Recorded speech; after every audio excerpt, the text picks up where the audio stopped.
takot sa iyong damdamin ipamalas ang angking galing. Tumayong mong tapang harapin ng buhay, yakapin ang tagumpay. Tulungan ang kapwa't bigyang halaga, huwag hatakin ng pababa. Isipin wag sana ang sarili lang, pakisama't bayanihan. Subukan nating isulong at ligawan ang Magandang bukas, ikaw at ako magkasama tayo, salubungin ang kinabukasan.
Manila, the heart of the Philippines, is longing to have you back. We search for your wandering gaze inside our museums and your curious steps through our historical streets. We look for your merry smiles as you eat and shop, and your laughter is a sound we long to hear once more. Hopefully soon, the city of Manila misses you.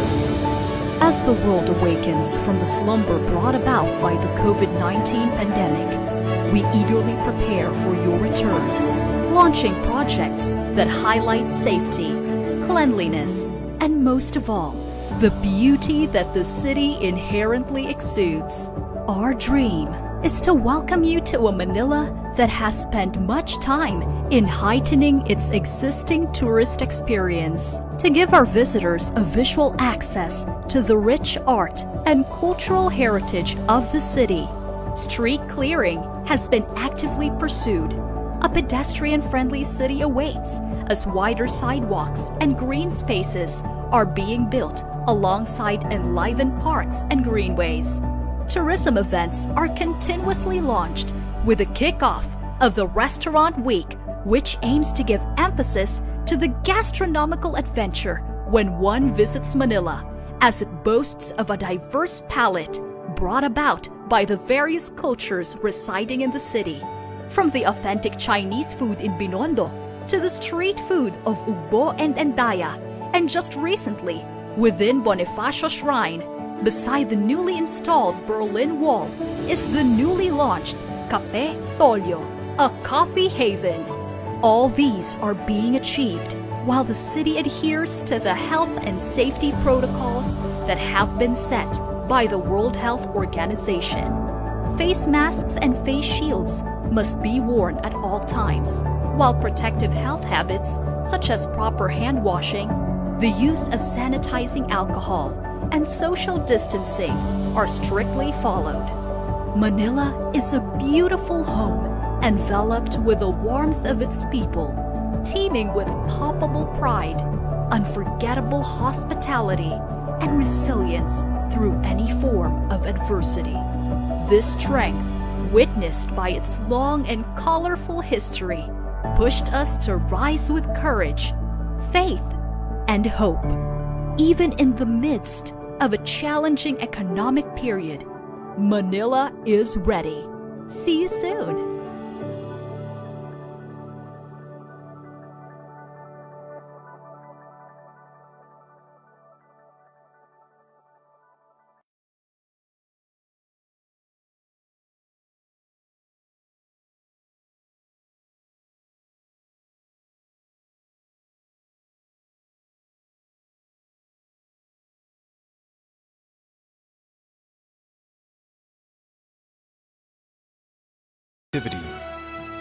Resourcefulness, resiliency, and compassion. In 2021, the Filipino people will join the world in commemorating one of the greatest achievements of mankind, the first circumnavigation of the world. We celebrate this historic achievement by bannering an important message. Over adversity and struggles, we shall triumph. Putting humanity first, always.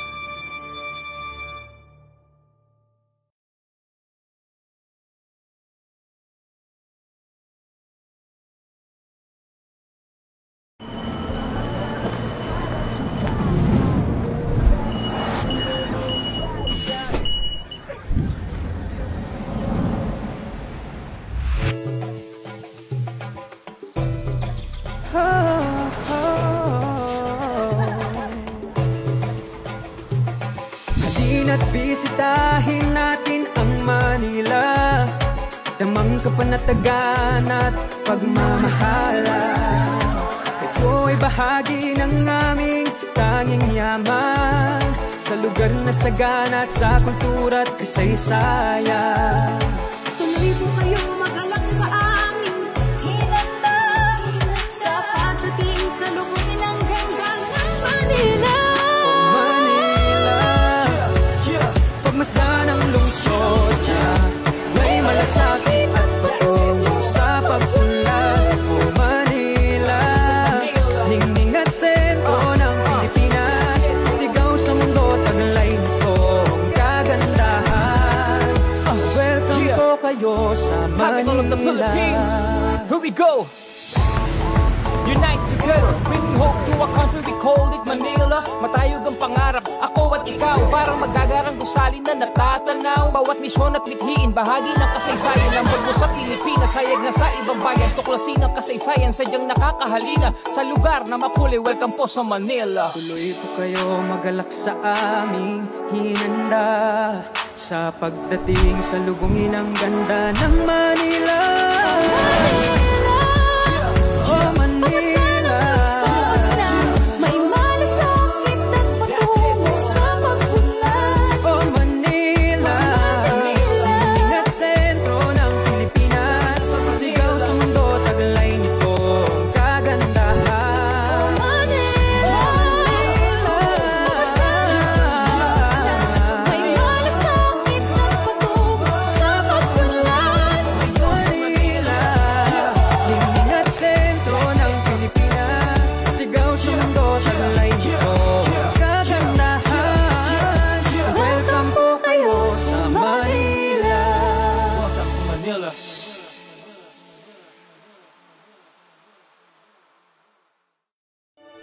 Manila, the heart of the Philippines, is longing to have you back. We search for your wandering gaze inside our museums and your curious steps through our historical streets. We look for your merry smiles as you eat and shop, and your laughter is a sound we long to hear once more. Hopefully soon, the city of Manila misses you. As the world awakens from the slumber brought about by the COVID-19 pandemic, we eagerly prepare for your return, launching projects that highlight safety, cleanliness, and most of all, the beauty that the city inherently exudes. Our dream is to welcome you to a Manila that has spent much time in heightening its existing tourist experience, to give our visitors a visual access to the rich art and cultural heritage of the city. Street clearing has been actively pursued. A pedestrian-friendly city awaits as wider sidewalks and green spaces are being built alongside enlivened parks and greenways. Tourism events are continuously launched with the kickoff of the Restaurant Week, which aims to give emphasis to the gastronomical adventure when one visits Manila, as it boasts of a diverse palette brought about by the various cultures residing in the city. From the authentic Chinese food in Binondo to the street food of Ugbo and Endaya, and just recently, within Bonifacio Shrine, beside the newly installed Berlin Wall, is the newly launched Cafe Tolio, a coffee haven. All these are being achieved while the city adheres to the health and safety protocols that have been set by the World Health Organization. Face masks and face shields must be worn at all times, while protective health habits such as proper hand washing, the use of sanitizing alcohol, and social distancing are strictly followed. Manila is a beautiful home enveloped with the warmth of its people, teeming with palpable pride, unforgettable hospitality, and resilience through any form of adversity. This strength, witnessed by its long and colorful history, pushed us to rise with courage, faith, and hope. Even in the midst of a challenging economic period, Manila is ready. See you soon.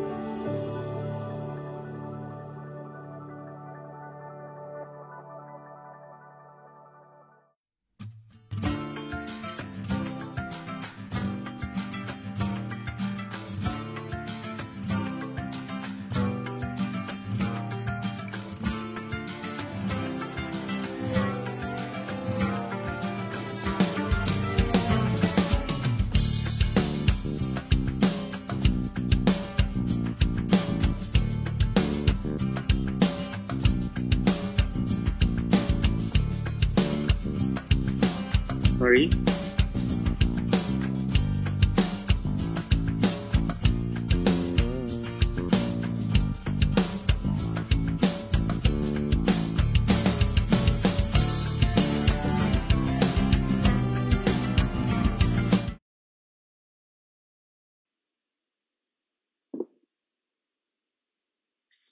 Welcome everyone, but before we start, let us first give reverence to the flag as we sing the Philippine National Anthem.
Again, welcome everyone to the first episode of the Araw ng Maynila lecture series.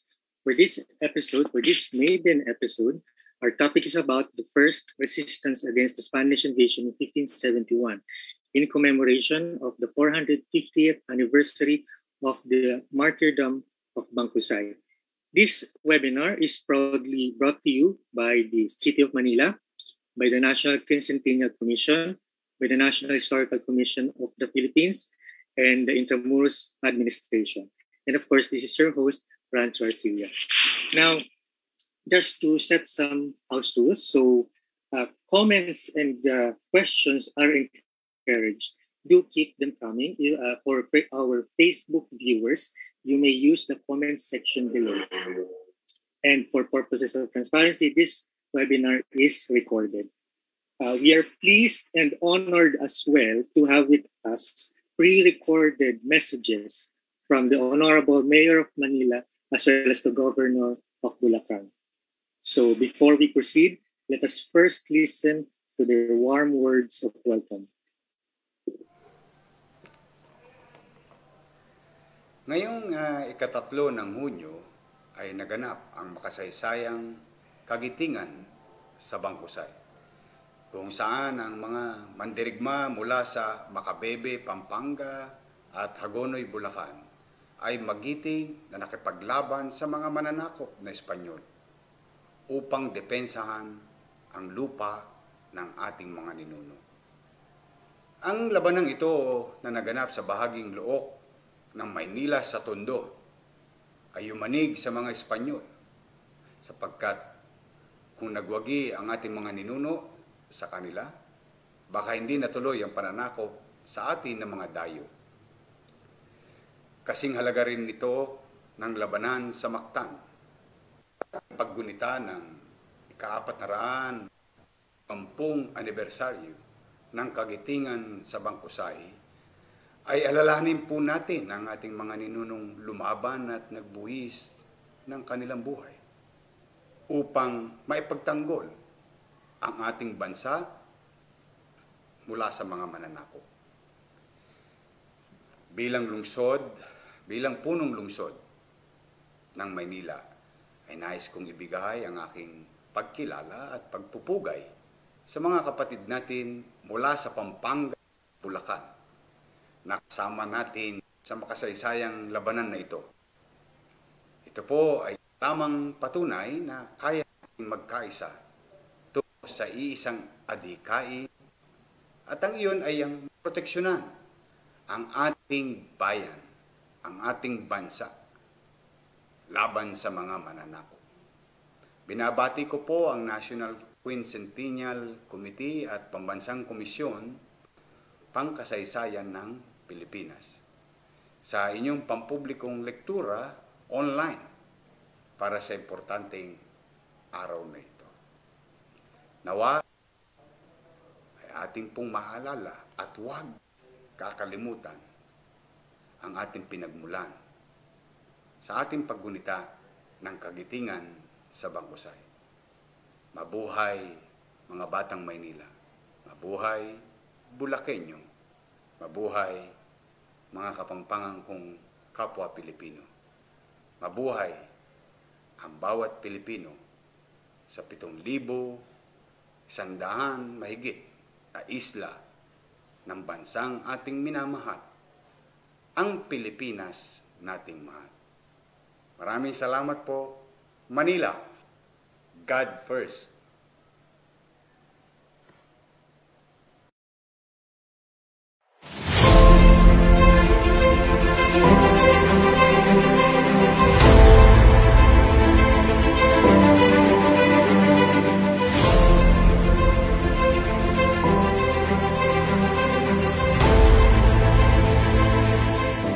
Isang mapagpala at makasaysayang araw po sa ating lahat. Kaisa po ang inyong lingkod, Gobernador Daniel Ramirez Fernando ng lalawigan ng Bulacan sa pagdiriwang po ng mahalagang araw na ito. Ang paggunita sa ika-450 o ika-450 anibersaryo ng kagitingan sa Bangkusay. Ang lalawigan po ng Bulacan ay tahanan ng mga magigiting na bayani dahil maraming bayani po dito ay isinilang at tumindig para sa kalayaan ng ating bayan. Nakatutuwang isipin po na ating balikan ng kasaysayan ng Pilipinas sa naitalang unang pagpapakita ng kagitingan ng mga Bulakenyo noong ika-3 ng Hunyo, 1521 o mas kilala bilang Labanan sa Bangkusay na naganap po sa laot ng Bangkusay, Tondo, Manila. Nagsanib po ang pwersa ng ating mga katutubong ninuno mula doon sa Hagonoy, na ngayon po ay isang bayan ng lalawigan ng Bulacan, at Macabebe, na ngayon po ay isang bayan doon sa lalawigan ng Pampanga, upang labanan ang mga Kastila na tumapak sa Luzon, na naghahangad po na sakupin ba at lupigin ang buong lupain ito. Ang 2,000 magigiting na mandirigyong ito na sakay ng 40 karakoas ay pinamunuan ng bayaning mula sa Makabebe na hindi na itala ang pangalan sa kasaysayan. Ang tinaguriang nameless hero ng Makabebe, matid ng inyong lingkod na matagal ang panahong lumipas bago kilalanin at iranging bayani itong batang general na ito ng Makabebe. Sa kabila po ng hindi pagkakatukod sa tunay nitong pangalan ay mananatili ang tala sa kasaysayan na ang pagbubuhos ng buhay at ng kanyang mga kasama ay tinta ng pagkakontrol sa kanyang mga kababayan upang permanenteng mamuhay ng may kalayaan at walang dayuhang kikitil sa kanilang karapatan. Gayun din naman, pinapaalalahanan tayo na sa kasalukuyang laban ay hamon na hinaharap ng ating bansa. Hindi man po marahil na itatala ang pangalan, tayo po ay magpakita ng kagitingan at maging mayani ang ating panahon sa ating sariling kaparanan. Datapwat, nasasalig sa tagumpay at kabiguan ang labanan sa bangkusay. Maging sentro naman ng ating prinsipyo ang pinagsaluang kagitingan, paninindigan at pagmamalasakit sa bayan ng mga bayani mula dito sa ating lalawigan ng Bulacan, Pampanga, sa labanan sa bangkusay sa Maynila. Sa kasalukuyan po, sana ay magpatuloy din ang pagtutulungan at ugnayan ng tatlong lugar na ito para sa isang laban o hindi po sa mga mananakit na Espanyol, kundi laban sa kahirapan at sa kasalukuyang hamon itong pandemyang ito. Mabuhay po kayo. Mabuhay ang lahing Pilipino. Maraming salamat po at muli ang aking pagbati sa pagdiriwang ng ika-450 anibersaryo ng Kalintingan doon sa Bangkusay. Mabuhay Pilipino, mabuhay ang Pilipinas.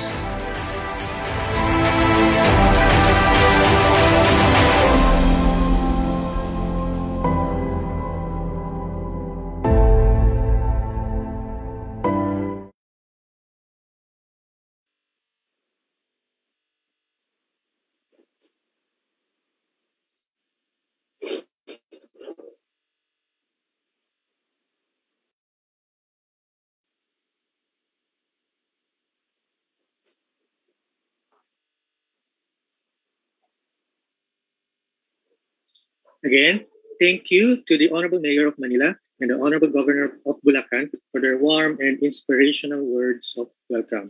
Now, to introduce our speaker and to tell us more about this webinar series, may I call on Charlie Dungo from the City of Manila.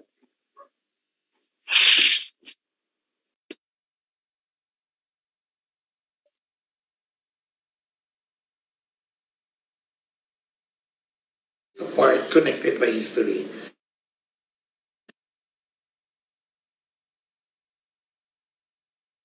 Anniversary of the founding of the City of Manila with the 2021 quincentennial commemorations in the Philippines, or the 2021 QCP. Undeniably, the events in 1521 and 1571 provide us Filipinos of today sense on how our ancestors reacted to and decided upon the changing world of the 16th century, especially their contacts with the Spaniards. Likewise, the events that happened 500 years ago during the Philippine leg of the first circumnavigation of the world somehow influenced the rise of Manila into global city 450 years ago. Case in point was the acquaintance of the Prince of Luzon, which is Rahmat Anda of Manila, later in his life, with the expedition in Brunei in July 1521, which explains his cordiality with the Spaniards in 1570 and 1571. Parallelism can also be drawn between the Battle of Mactan of 1521 and the Battle of Bangkusay in Manila Bay of 1571, which were armed resistances to Spain that brought glory to the Filipino people, and on how the propagation of Christianity was animated in the 16th century, following the discovery of Magellan's image of the Santo Niño de Cebu on April 28, 1565, and the image of Virgin Mary in Manila on May 19, 1571, respectively. We would like to thank the Intramuros administration for initiating the integration of the 450th anniversary of Manila with the Quincentennial, product of which was the marking of the Battle of Pagkusay on June 3, 2021, and the Araw ng Maynila online lecture series of the Department of Tourism, Culture and Arts of Manila in partnership with the National Quincentennial Committee and the National Historical Commission of the Philippines. The Araw ng Maynila online lectures program is composed of 5 lectures, namely, The First Resistance Against Spaniards' Invasion of Luzon by Ian Christopher Alfonso of the National Historical Commission of the Philippines on June 3, 2021. Ang Kamatayan ng Bayaning Walang Pangalan, Ang Pagsibol ng Isang Lungsod by Michael Charleston Chua of De La Salle University History Department on June 5, 2021. Manila's Historic Sites and Structures in Survey Files of the National Commission of the Philippines by Jerwell Cruz of the National Historical Commission of the Philippines on June 11, 2021. The Rise of the Intramuros from Ancient Manila by Jose Victor Torres of the De La Salle University History Department on June 24, 2021. And last will be Manila in Past Tense by Ambeth Ocampo of the Ateneo de Manila University History Department on June 24, 2021. Muli, thank you and welcome po kayo sa Manila. Our speaker for today is a senior history researcher of the National Historical Commission of the Philippines and concurrently supervises the Commission's Local History Committees Network and the National Quincentennial Committee Secretariat. He also sits as a board member of the Philippine Historical Association. He graduated Master of Arts in History in 2018 and currently studying Doctor of Philosophy in History at the University of the Philippines, Diliman. He obtained his Bachelor of Secondary Education, Social Studies at the Bulacan State University in 2010. His research interests are Philippine early colonial history, Philippine Revolution, and local history. In 2013, he founded Project Saysay Incorporated and co-founded the National Youth Forum on Heritage in 2015. Ladies and gentlemen, please welcome Mr. Ian Christopher Alfonso.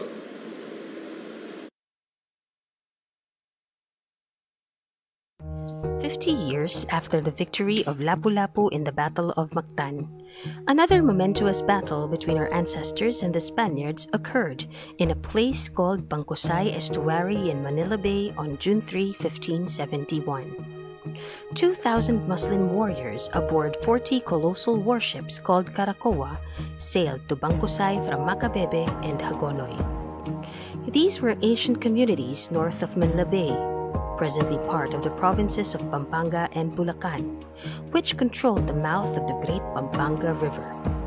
They wanted to protest the friendship accorded to the Spaniards by Raja Matanda, Raja Soliman, and Lacandula, rulers of Manila and Tondo, and eject these Europeans and their Visayan allies from Luzon. Insulted by the bribes, the unnamed commander of the Muslim Armada from Macabebe unsheathed his sword, aimed it at the Spanish emissaries, and swore before the heavens, "May the sun split my body in twain, and may I fall in disgrace before my women for them to hate me, if I ever became for a moment a friend to the Castilians." He challenged to fight Miguel Lopez de Legazpi, commander of the Spaniards, but Legazpi was substituted by his marshal, Martin de Goiti. A fierce battle ensued, where the Macabebe commander displayed his boldness and gallantry. Described by the Spaniards as the bravest in this part of the world, the Macabebe commander and his fleet aggressively attacked their enemies but were met with Spanish firearms. Since he was at the forefront with his warriors, He bravely fell in the battle, and his demise demoralized his men. On the same day, Legazpi proclaimed Manila as a city, and 21 days after, established the Ayuntamiento, or the Spanish colonial government. The Battle of Bangkusay was described by historian Nicolas Zafra as a momentous one in the history of Spanish colonial enterprise, and was the first serious threat to the life of the newly established colony in Manila. The heroism of the Macabebe commander and the warriors on his fleet is worthy to be recognized and remembered by future generations. The National Quincentennial Committee adopts the commemoration of the 450th anniversary of the valor in Bangkusay as one of the significant milestones under the Year of Filipino Pre-Colonial Ancestors. The National Historical Commission of the Philippines and the City of Manila will unveil a memorare marker in Tondo in their honor. The Macabebe leader is fully deserving of an honored place in Philippine history, Zafra said. He continued, for, like Lapu-Lapu of Mactan, he had his own concept of nationalism and an indomitable opposition to alien control of the land of his birth. He laid down his life for a cause that he believed was worth fighting for: the freedom of his people to live and enjoy their own way of life. For sure, he was a man of heroic mold, worthy of respect and remembrance by posterity.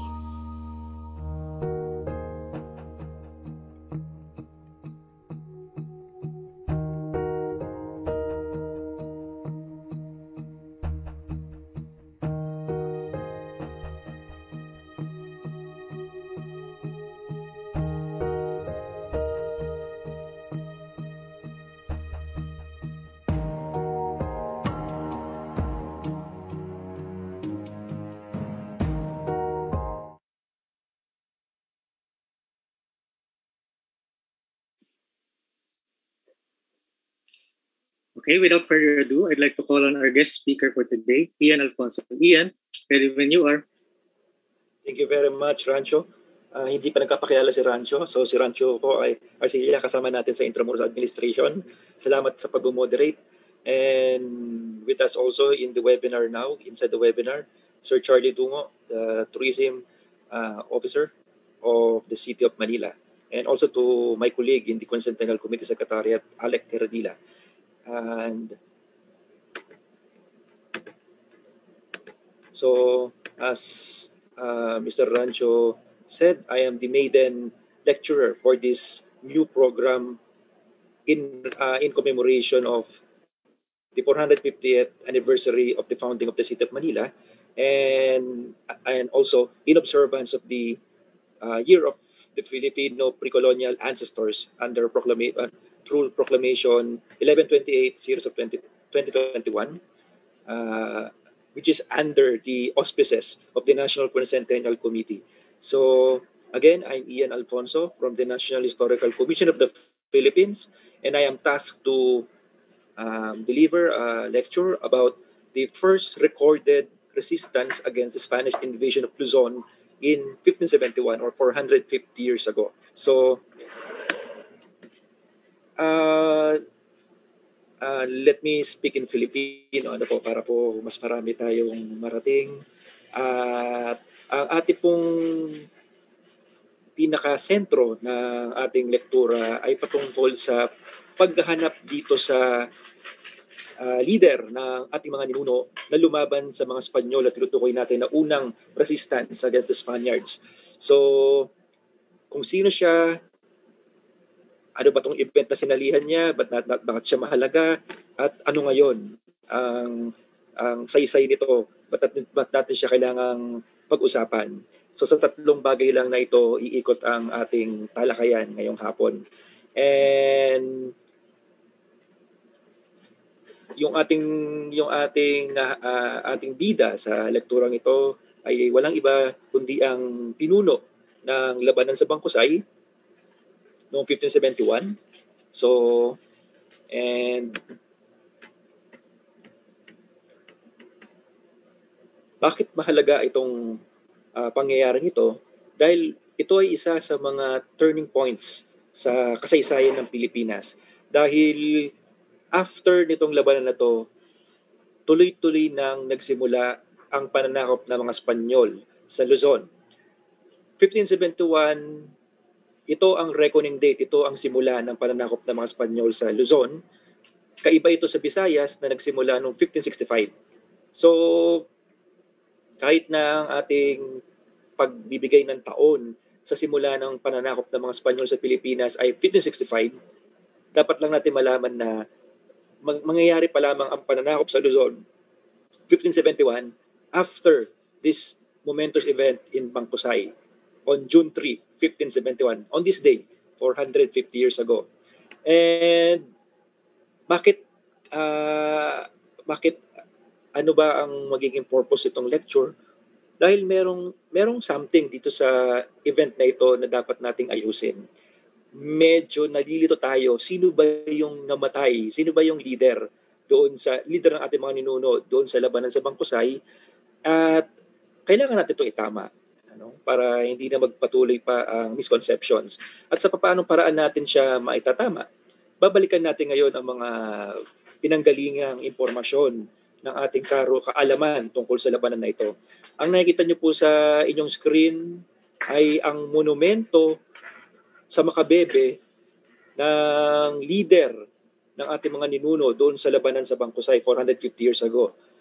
Ito po ay itinayo noong 1934 at noong itinayo ito sa Pampanga, hindi rin nagbigay ng pangalan yung mga nagpatayo nito. Ang inilagay lang nila ay to the King of Makabebe. So kahit noong 1934, almost 100 years ago, meron pa ring pursuit na hanapin sino ba itong misteryosong leader na to na galing sa Makabebe. At para masundan natin yung ating mga binabanggit na impormasyon, kailangan natin balikan ang tinatawag nating mga primary sources. Primary sources, ito ay hinahanap lagi ng mga estudyante ng kasaysayan at ng mga scholar ng kasaysayan para mabuo ang mga nalalaman natin sa nakaraan kung talagang habang nangyari yung pangyayaring nalaman natin sa nakaraan. So binubuo ito ng mga ulat o mga naitala ng mismong nakasaksi doon sa pangyayari at ganoon din mga official records ng gobyerno. At nung panahon na yon, ang ating default na pwedeng pagbatayan ng impormasyon ay ang mga ulat ng mga Espanyol. So ano ba itong mga primary sources na sinasabi natin? So dito nang galing ang ating impormasyon tungkol sa labanan sa Bangkusay.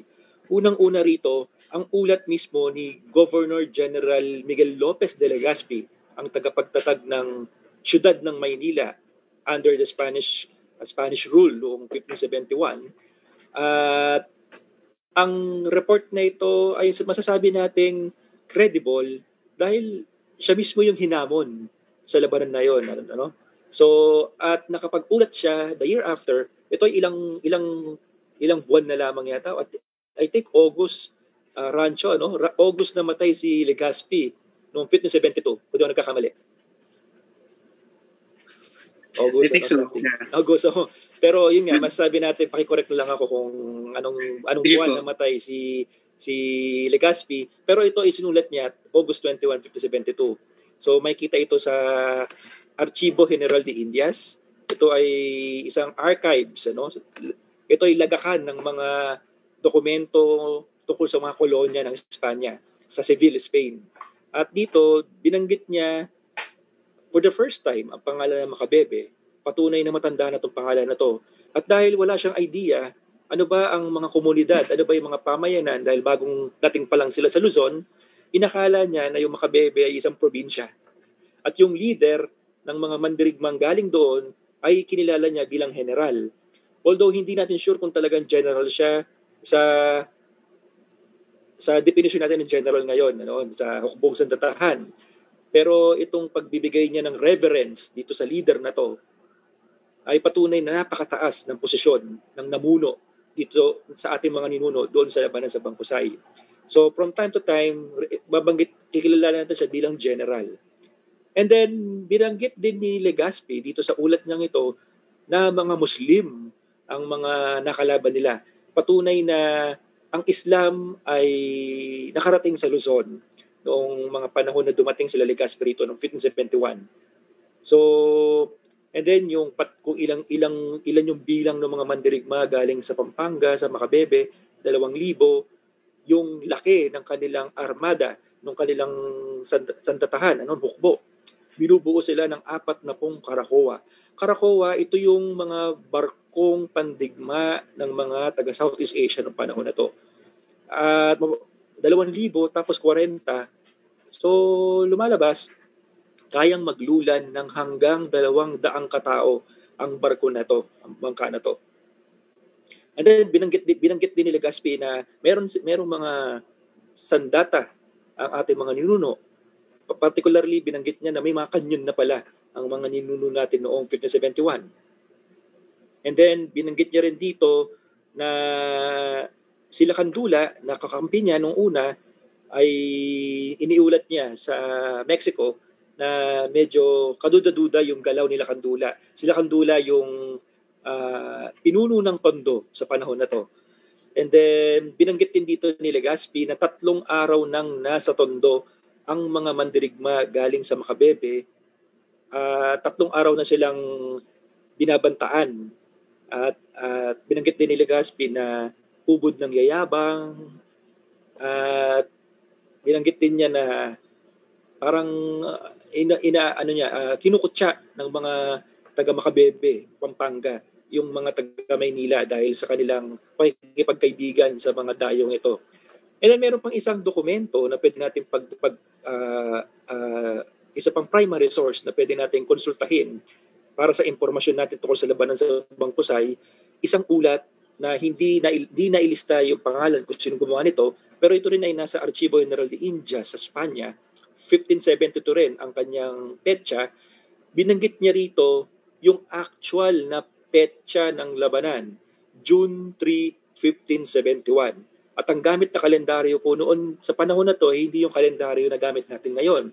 Ang kalendaryo po na gamit nila noon ay Julian calendar, na kung doon kakamali, 10 araw ang delay. Kulang siya ng 10 araw kumpara dito sa ating kalendaryo na Gregorian. At binanggit din dito na sa ulat na to, ang petsa ng June 3, 1571 ay napakahalagang piyesta sa mga Espanyol. Ito ay linggo ng Pentecoste, di ba? Pentecost Sunday. Na para sa mga Katoliko, ang Pentecost Sunday, ito ang anibersaryo ng pagtatatag ng simbahang Kristiyano o Katoliko. So, napaka-importante ng petsa na to sa mga Espanyol.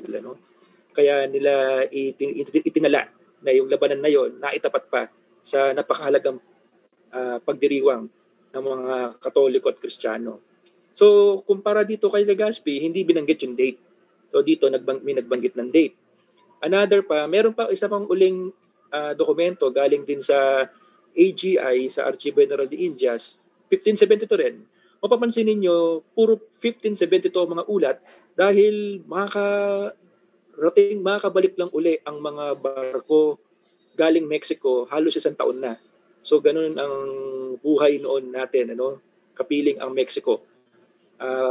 Paikot-ikot ang pagdating ng mga barko, ito yung mga galyon para magdala ng ulat, magdala ng kalakal sa Mexico, then babalik uli sa Pilipinas.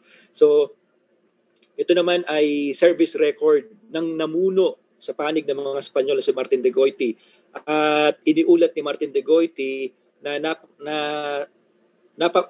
napasipay na o napayapa niya na ang lalawigan ng Kapampangan. So dito pinalitaw niya yung archaic, matandang pangalan ng Pampanga, Kapampangan. Kulang lang ng N, dahil yun yung nakasulat mismo. At ini-imply niya rito na hindi na naglaban ang mga taga Pampanga matapos ang labanan sa Bangkusay. So another account pa, isang 1519 na account ng eyewitness sa labanan kung saan binanggit niya na mayroong 200 nasawi sa panig ng mga ninuno natin at nakarating pa sila sa Nabotas. Kasi ang Nabotas sa Bangkusay ay dire-diretso lang yan na bahagi ng lupa ng Tondo. So, at binanggit din dito for the first time yung pangalan ng leader ng mga ninuno nating galing Pampanga. Bambalito ang pangalan. At nagkaroon tayo ng idea kung sino itong Bambalito na to nang dahil kay Mauro Garcia. Isa sa mga masasabi nating nag-iipon ng mga dokumento tungkol sa Pilipinas noong after ng digmaan. Ano? Na ang laki nang naitulong nito ni Mauro Garcia sa mga historian tulad ni Nicolas Zafra, na si Nicolas Zafra naman, isa sa mga historiador at profesor ng kasaysayan sa Universidad ng Pilipinas, at siya rin yung nagsulat ng 400th anniversary of Manila na history na pinablish ng Philippine Historical Association. And for the first time, kinorek ni Nicolas Zafra yung misconception na ang namatay sa labanan na ito ay si Raha Suliman. Kinorek niya yon dahil lumalabas sa mga dokumento, buhay pa si Raha Suliman after the Battle of Bangkusay. At binigyan niya ng pangalan kung sino itong leader na to. Dahil nga sa na-access nila itong dokumento ng 1590 from the Grainio collection. Ano? And eventually, sa contemporary times, isang historiador pa uli, o si Victor Torres, ang nag-aral pa sa mga dokumentong to. And then, ito pa yung mga ibang mga primary source. So, nandyan yung si Hernando Riquiel na access sa pamamagitan ng archives ng Simangka sa Valladolid. At dito, binabanggit ni Hernando Riquiel na yung pagkamatay ng leader ng ating mga ninuno sa labanan sa Bangkusay ay parang retribution na yun. Ano? Kumbaga, yun na yung kabayaran sa lahat ng mga dinanas ng mga Espanyol mula noong dumating sila rito noong 1521 hanggang sa noong dumating sila sa Luzon noong 1571. So, kumbaga parang ini-imply nitong dokumentong ito na nararapat lang daw na mamatay yung ating mga ninuno na naglalaban bilang bilang paghihiganti sa pagkamatay ng mga kasamahan nila, kamukha ni Ferdinand Magellan. And then, itong kay Francisco de Sande, kahit na 6 years after na yung labanan, may mga binabanggit pa rin siyang detalye tungkol sa Battle of Bangkusay. So ito yung mga tuntungan, ito yung tuntungan ng ating mga karunungan, kaalaman tungkol sa labanan sa Bangkusay, mga primary source. Sila mismo ay nandoon sa Maynila nang nangyayari ang labanan sa Bangkusay. And then sa primary sources, mahihinuha natin o ma-abstract natin na nangyari ang labanan na to noong June 3, 1571, araw ng Pentecoste sa Looc ng Maynila.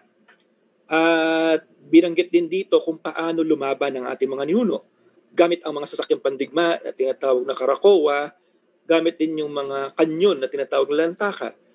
At yung pinanggalingan ng armada o ng hukbong dagat na to, Makabebe, yung leader, hindi binigyan ng pangalan, pero mamaya lilinawin natin yung Bambalito, ano ang problema ng dokumento na yon, bakit still aning pa rin siya dito sa slide na to, and then ano ang kinahinatnan ng laban na to based sa primary source. Natalo ang ating mga ninuno at namatay ang leader. At dito binanggit din sa mga primary sources gaano karami ang mga ninuno nating lumaban.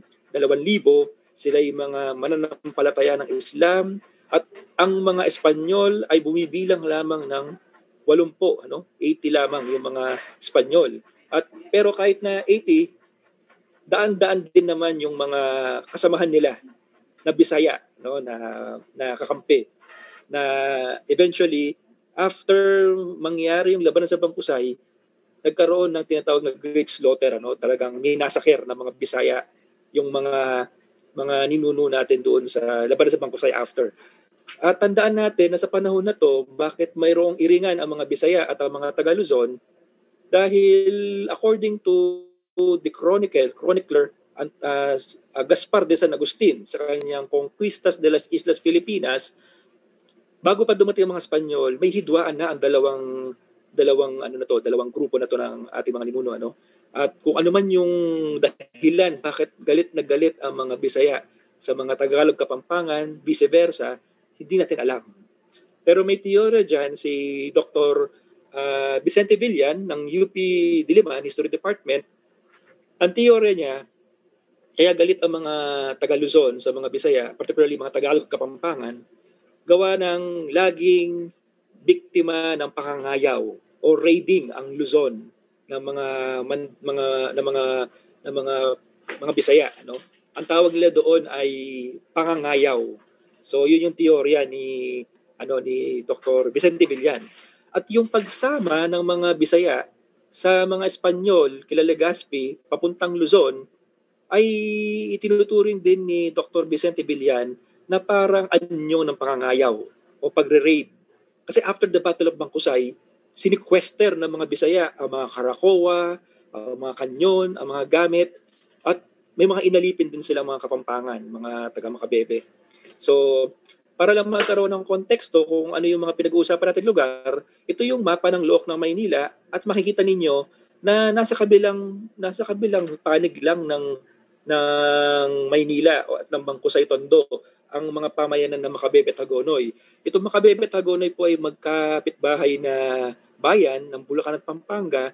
Sila yung mga bayan na nagbabantay sa Pampanga River. Nasa bukana nila ang Pampanga River. Kaya kapag tag-ulan, naririnig lagi natin na laging binabaha ang Makabebe at Hagonoy, gawa nga ng dito matatagpuan ang pinaka bunganga o bukana ng Pampanga River. At ang Pampanga River ay may libo-libong mga branches na nakakalat sa buong Central Luzon. So come to think of it, nagsasalubungan ng mga tubig baha galing Nueva Ecija at kung saan parte pa ng Central Luzon pababa ng Manila Bay. Hindi naman yan dediretso sa Manila Bay kundi dadaan sa Makabebe at Hagonoy. So at least nagkakaroon tayo ng idea geographically. At kung bakit from Makabebe at Hagonoy nakarating sila ng Tondo, Bangkusay, dahil nga sa lapit nila sa Look ng Maynila. At magiging curious din kayo bakit nangialam ang mga taga-Pampanga at taga-Bulacan sa mga taga-Maynila at Tondo. Tandaan po natin na sa panahon na to, wala pang mga probinsya ng Bulacan, Pampanga, wala pa tayong konsepto ng mga probinsya noong panahon na bago dumating ang mga Espanyol. Ang lahat po na ito ay pinag-uugnay ng dugo. Magkakamag-anak ang mga pinuno ng mga lugar na to. So, mas mainam na banggitin na sila ay pinag-ugnay-ugnay hindi lamang ng dugo, kundi ng iisang espasyo o iisang lugar, iisang space. Ito yung Look ng Maynila. Kaya ngayon, ang tingin tuloy natin sa Pampanga at Bulacan, napakalayo kasi nga, ang idea natin via NLEX or MacArthur Highway, Pero kung titingnan natin, magkakaugnay ang mga probinsya na to sa pamamagitan ng Manila Bay. No? So, at kung bakit nangialam sila, dahil apektado sila sa naging desisyon nila Raha Matanda, Lakandula, at Raha Suliman na kumampi sa mga Espanyol. Apektado sila. Kasi nangako ang tatlong Raha na to, kila Legazpi, na ihibukin nila ang mga kamag-anak pa nilang mga dato, mga leader, para tanggapin ang mga Espanyol. Nagprotesta ngayon ang mga taga-Hagonoy at Makabebe na ayaw pumayag sa ginawa na yon ng mga Raha at Lakan ng Tondo at Maynila. At kung hindi nyo matatanong, isa sa mga leader ng labanan na to, bukod doon sa taga-Makabebe na walang pangalan, ay anak ni Lakandula ng Tondo, si Magat Salamat ng Hagonoy, Bulacan. At meron pang dalawang pamangkin, si Lakandula na sumama sa labanan na hindi na nabigyan ng pangalan. So, kaya paikot-ikot lang sa paligid ng Look ng Maynila ang mga pangyayari noong 1571.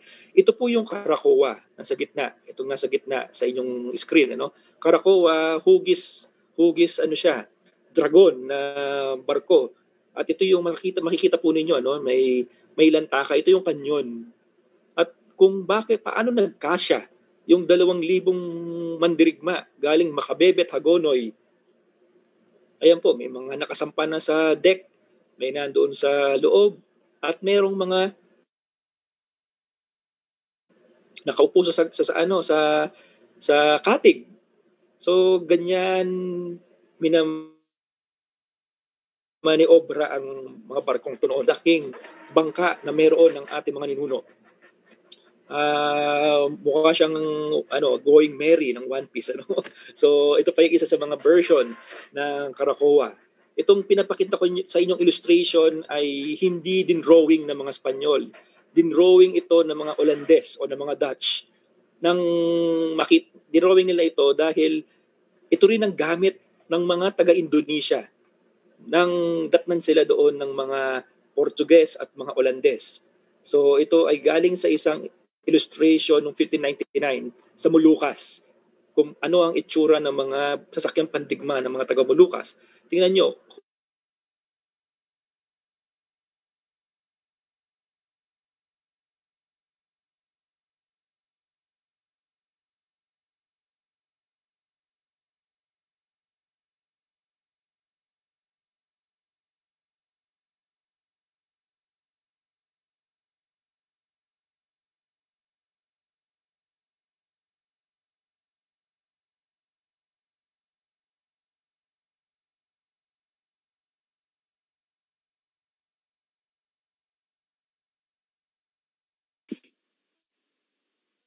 We might be experiencing some technical difficulties right now.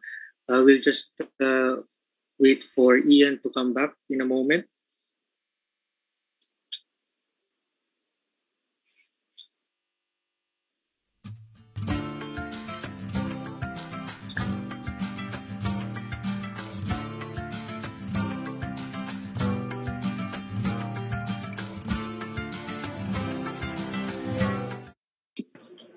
There you are. Yeah. Sorry na lobat. Ayan na. So, ayan na. So, ayan po. So, again, ito ang Caracoa. At mapapansin niyo yung mga spelling nagbabago, nag-iiba-iba lang ng nag-iiba lang ang spelling. Cora-cora, Corcora, Corcoa, Caracoa. Pero ito ay sinasabing galing sa salitang Malay na kuda-kuda. Kuda ay kabayo. So, kahit na ang description sa kanya ay mukhang hugis dragon, tinatawag din itong kuda-kuda, kuda ay kabayo. So parang ito ay kabayo sa bilis sa dagat. Diba? Sobrang bilis nga naman kasi dahil ng taga-saguan. So, isa rin ito sa mga illustration ng 1599 sa Indonesia, paano pinaiikutan ng mga Caracoa ang mga barko ng mga Dutch. So makikita ninyo, iba-iba ang laki ng mga Caracoa, iba-iba ang laki ng mga Caracoa. Ito, mayroong malaking Caracoa dito. So, imagine natin na baka ganito ang setup sa Manila Bay ng 40 Caracoa na inilunsad galing Macabebe at Hagonoy papuntang Look ng Maynila, papuntang Tondo, Bangkusay. So, hindi man na i-drawing ni Legazpi ang itsura, mabibigyan tayo ng idea paano ang labanan na setup noon sa pamamagitan ng mga Dutch illustrations na to noong 1599. So, bukod sa primary source, pinayaman din ng mga tinatawag nating secondary sources ang ating kaalaman tungkol sa labanan sa Bangkusay. At ano naman po ang secondary sources? Ang secondary sources, hindi po ito direct na eyewitness account, kundi ito ay mga pinrosesong mga dokumento. Kumbaga, may nagsulat gamit yung mga primary source. So, pinagsama-sama nila, nakabuo sila ng narrative, at pinroseso nila. Dahil ang primary source, kailangan din naman na maitawid ito sa mga ordinaryo mambabasa sa pamamagitan ng writer o ng historian sa ganitong disiplina. So, kaya ito ay hindi eyewitness, kumbaga interpretasyon nito ng mga nabasa nilang primary source ng mga eyewitness account. At isa sa pinaka-significant na source natin na galing sa isang secondary source para sa Battle of Bangkusay ay ang akda ni Father Gaspar de San Agustin na Conquistas de las Islas Filipinas. Tingnan nyo, sinulat ito 1698. Sobrang layo na doon sa pinangyarihan na 1571. Kaya tinawag siyang secondary source. At napaka-influential nitong libro na to dahil siya ang i-quote ng mga susunod na historians, na writers sa loob ng 200 taon. Kung mapapansin ninyo, after Gaspar de San Agustin, yung mga history book sa Pilipinas na binabanggit yung Battle of Bangkusay, iisa ang takbo ng narrative. At ang pinanggalingan nila ay itong si Gaspar de San Agustin. Ngayon, bakit siya kailangang usisain? Dahil may mga detalye ang conquistas ni San Agustin na hindi mo makikita doon sa mga pinakita kong primary source sa inyo. At yun ang isa sa mga misteryo na dapat nating alamin. Ano ang iba pang mga ginamit na source ni San Agustin para mabuo yung kwento niya ng Battle of Bangkusay? Dahil dun sa kanyang conquista sa Islas Filipinas, merong 2 chapter sa libro niya na tungkol lamang sa Battle of Bangkusay. At ang mga sumunod na historiador, kroniko na nagsulat, na chronicler, na nagsulat tungkol sa Battle of Bangkusay, mula doon sa mga sinulat ni San Agustin ay Zuniga noong 1803, Tomas de Comin noong 1810, Sinibaldo de Mas noong 1843, at of course, ang mga paring sila Buzeta at Bravo noong 1851. Of course, ito, si Juan Fernando, isang Dominican, kasi yung iba rito ay mga Agustinians, si De Mas, si De Comin ay mga opisyal na Espanyol. Merong isang Dominico na nagsulat, si Juan Fernando, noong 1870. Itong mga libro na to ay aabutan nila Rizal. Gagamitin nila itong mga sources din. So, ngayon, isa pa sa pwede natin panggalingan ng kaalaman tungkol sa Battle of Bangkusay ay ang mga pag-aaral tungkol sa event na to, gamit yung primary at secondary sources. So, isa na po ako doon sa masasabi kong gumawa ng mga pag-aaral tungkol dito sa Battle of Bangkusay. At aking tinangkang alamin saan nagsimula ang misconception na si Raha Soliman ang namatay doon sa Battle of Bangkusay.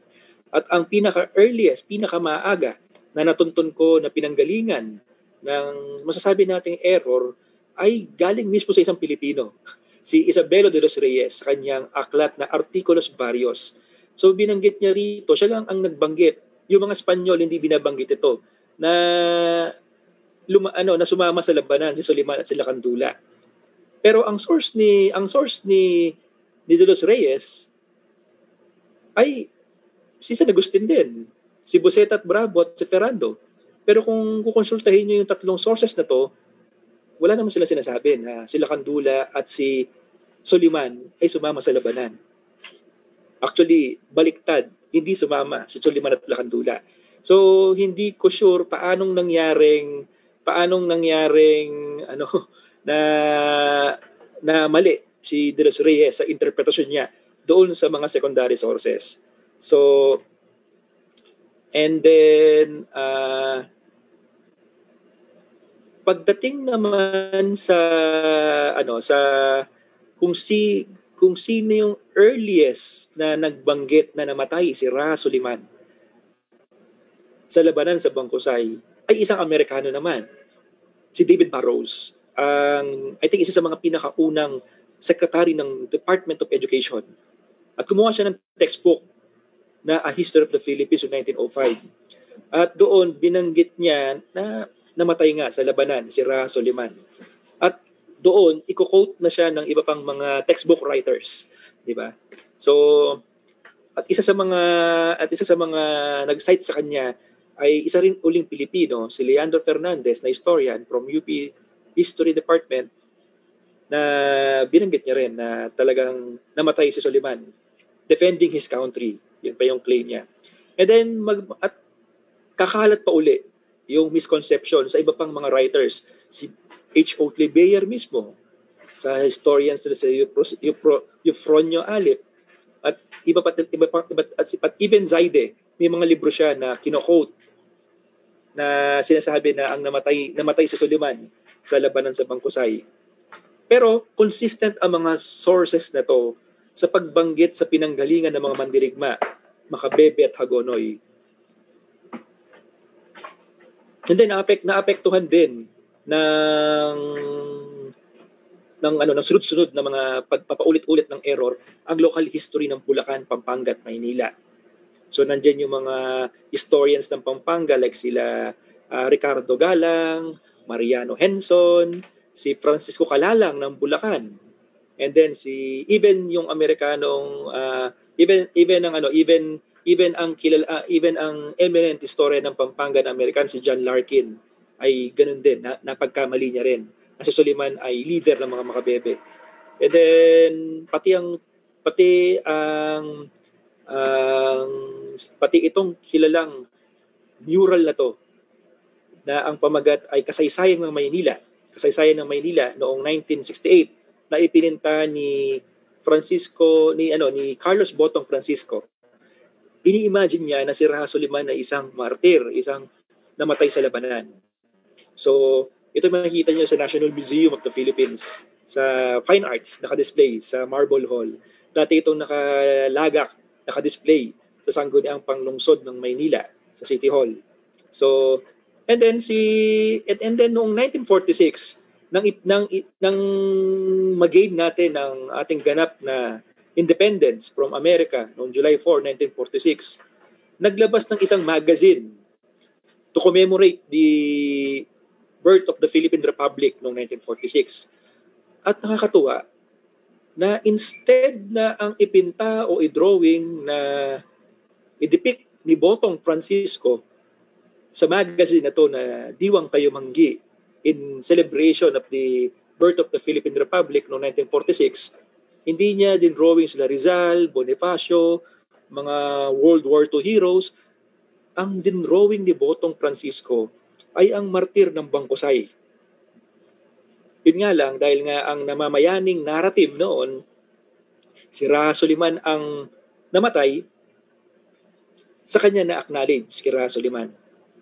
Pero still, kailangan nating appreciate na ang kanilang ikinukwento, ang kanilang itinatawid na mensahe sa mga tao ay ang kabayanihan at kadakilaan na ipinakita ng ating mga ninuno sa labanan sa Bangkusay. Kaya nagpapasalamat tayo kay Botong Francisco, national artist Botong Francisco, dahil pinanatili niyang buhay ang labanan sa Bangkusay sa kanyang mga akda, kanyang mga obra. Ayan. So, ang ganda nung sinabi niya, ito ay kanyang original na Tagalog. Caption niya to. In-explain niya kung bakit labanan sa Bangkusay ang kanyang ipinokus. Dahil para sa kanya, ito ay ang narating natin na kalayaan at Republika noong 1946 ay utang natin sa mga bayaning nauna pa. Lalo na yung mga nagbuwis talaga ng buhay, kamukha nitong martir ng Bangkusay. Yan. So, and then, sa Pampanga, lumaki po kami na ang pangalan ng bayani ng Bangkusay ay Tarik Suliman. And then, tinrace na ito ni Dr. Jose Victor Torres noong early 2000 kung ano yung earliest na source ng Tarik Suliman. At siya ay nakarating sa libro noong 1908 ni Pedro Paterno. Si Pedro Paterno po ay hindi lang kilala bilang politiko noong panahon ni Aguinaldo. Siya rin po ay nagsusulat. So nagsulat din siya ng multi-volume na history, na Historia de Filipinas noong 1908. At ang kanyang source sa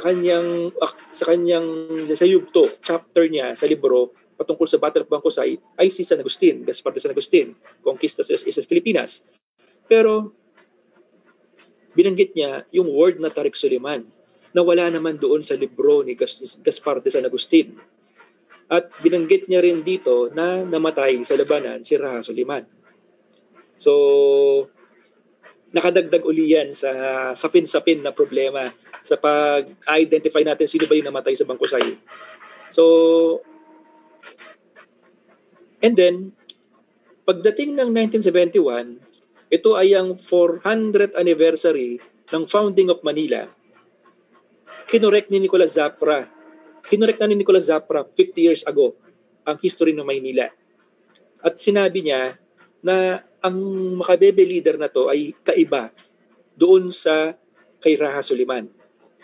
At binanggit din ni Nicolas Zapra, siya ay nakikiusap sa mga taga Maynila na kanyang pinag-alayan ng kanyang libro noong 1971 na ibigay sa walang pangalang bayani na yon ang nararapat para sa kanya. Dahil tulad din Lapu-Lapu ng Mactan, meron din siyang meron din siyang konsepto ng ng kabayanihan, At ang ganda ng sinabi niya rito, he was a man of heroic mold, worthy of respect and remembrance by posterity. So, and even Nick Joaquin, another national artist for literature, sa kanyang sinulat na libro, Manila May Manila noong 1990, ito palang Manila May Manila na to ay ipinakomisyon ng pamahalaang lungsod ng Maynila para ipamahagi sa mga eskwelahan sa Maynila. At sa chapter na binabanggit ang Battle of Bangkusay, na hindi mo naman maiiwasan na banggitin dahil bahagi ito ng kasaysayan ng Maynila, binanggit niya na dahil walang pangalan, yung leader na yon dapat tawagin na lang natin siyang Lakan Makabebe, sabi ni Nick Joaquin. Kahit na inimbento niya lang yung pangalan na yon, pero alam ni Nick Joaquin na iba si Raha Soliman doon sa namatay sa Battle of Bangkusay. At ang ganda ng sinabi niya rito, para sa mga Kastila, napakadakilang araw ng June 3, 1571. It's a Sunday, it's a Pentecost Sunday. At ito'y dakilang araw din sa ating mga Pilipino. Dahil may isang leader na nagbigay ng ehemplo sa mga Pilipino paano ipaglaban ang kalayaan at soberanya. So, and then sa hinaba ng panahon, after 445 years, itinama ng Pambansang Komisyon Pangkasaysayan ng Pilipinas ang misconception at nagbigay ng historical marker ang NHCP noong 2016 sa leader na to ng ating mga ninuno sa labanan sa Bangkusay. At unique ang marker na to dahil ito lamang ang historical marker ng NHCP na patungkol sa isang taong walang pangalan. Hindi pa kami nagbibigay sa NHCP, hindi pa kami nagbibigay ng marker para sa isang personalidad sa kasaysayan na walang pangalan. Pero bukas ang NHCP sa mga future researches na baka nasa mga, hindi lang natin pa nakakalkal yung mga dokumentong dapat natin mahanap. Baka yung future generation, makita nila kung sino ano ba pangalan ng leader na to. And yung Bambalito kanina, although itinuring natin siyang primary source, nagkaroon ng doubt ang NHCP at ang mga scholar ng Pampanga sa pangalang Bambalito. Kasi walang salitang Bamba, kung ito man yung root word ng pangalang Bamba sa wikang Kapampangan. Nagkapampangan ito, di ba? At lumalabas na yung Bamba ay Spanish. At tingnan nyo rin, meron din siyang appellation na Lito. Yung Lito ay ginagamit ito ng mga Espanyol para sa mga parang ginagamit ito para parang diminutive, ibig sabihin pinaliliit. Kapag ginamit mo yung word na Lito, ibig sabihin maliit, like Joselito, Miguelito, di ba? Hindi tayo gumagamit ng Lito nung bago dumating ang mga Espanyol. Yan ay minana natin sa mga Espanyol, yung paggamit ng Lito, Miguelito, Joselito. Pero bakit Bambalito na ang pangalan ni Bambalito pagdating ng mga Espanyol? So, mysterious, di ba? And then, ang salitang Bamba pala sa mga Espanyol ay katumbas ng salitang baliw. So, at ito ay tinrace pa sa pangalan ng isang dating hari ng Espanya, na isang Visigot noong taong 672 to 680. Na pangalan niya ay Wamba o Bamba. So, at ito, ang source po natin dito ay si John Stevens, na isang Espanyol-Briton na nagka-interest na sulatin ang diksyonaryo Espanyol-Ingles. At doon niya ikinuwento yung historical na pinanggalingan ng salitang Bamba. So, hindi tinanggap ng NHCP yung pangalang Bambalito dahil nga hindi ito tunog Pilipino. Hindi to katutubong indigenous na pangalan. Ano? So kaya pinanatili lang muna ng NHCP na silent, no? Wala mo, wag natin bigyan muna ng pangalan. Kung di tayo sure kung ano ba pinanggalingan ng Bambalito na to. Ito po ang monumento ni King Bamba ng Spain na sinasabing pinanggalingan, inspirasyon sa likod ng pangalang Bamba o full sa Espanyol. Ano? So, ito naman po yung sinasabi ko sa inyo kanina na lapida na nakadikit doon sa 1934 monument para doon sa commander ng mga ninuno natin sa labanan sa Bangkusay. So, walang pangalan. Nakalagay lang dito, this monument is reverently dedicated to the King of Macabebe. Yun lang ang nakalagay. And then, pinaliwanag ni Dr. Maria Serena Jokno during her speech sa unveiling ng marker para doon sa martir ng Bangkusay sa Macabebe, sinabi niya na ito ay natural lamang sa mananakop na burahin ng memory, magbura ng memory. Ano? Kasi bahagi ito ng kolonisasyon ng pananakop. Yun ang kanyang interpretasyon. Na wag sanang maalala pa ng kanyang mga kababayan at ng susunod na henerasyon itong taong ito. Kaya ang mga naisulat lamang noon ng mga personalidad, yung sa tingin ng mga Espanyol na nararapat isulat. Ano? Although kakaiba, si Lapu-Lapu nabanggit pa sa account ni Antonio Pigafetta. No? So, yan yung interpretasyon ni Dr. Jokno.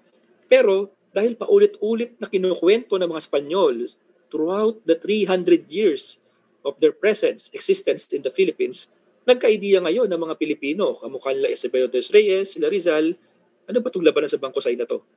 So, dahil paulit-ulit, kaya nagkaroon ng interest uli. Hanggang sa panahon natin ngayon, nagka-interest tayo na alamin at isalba mula sa pagkalimot itong bayaning walang pangalan na to. And also, the Battle of Bangkusay. Maraming di nakakarinig kung ano pa itong labanan sa Bangkusay na to. Ano? So, and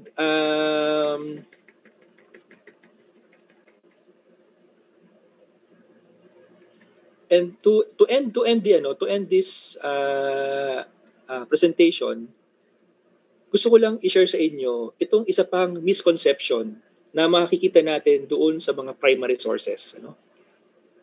Sa lente ng mga Espanyol, after the Battle of Bangkusay, nagpulasan. Meron siya nagpulasan, kumalat ang mga mandirigma ng Macabebe at Hagonoy after the battle. Bakit?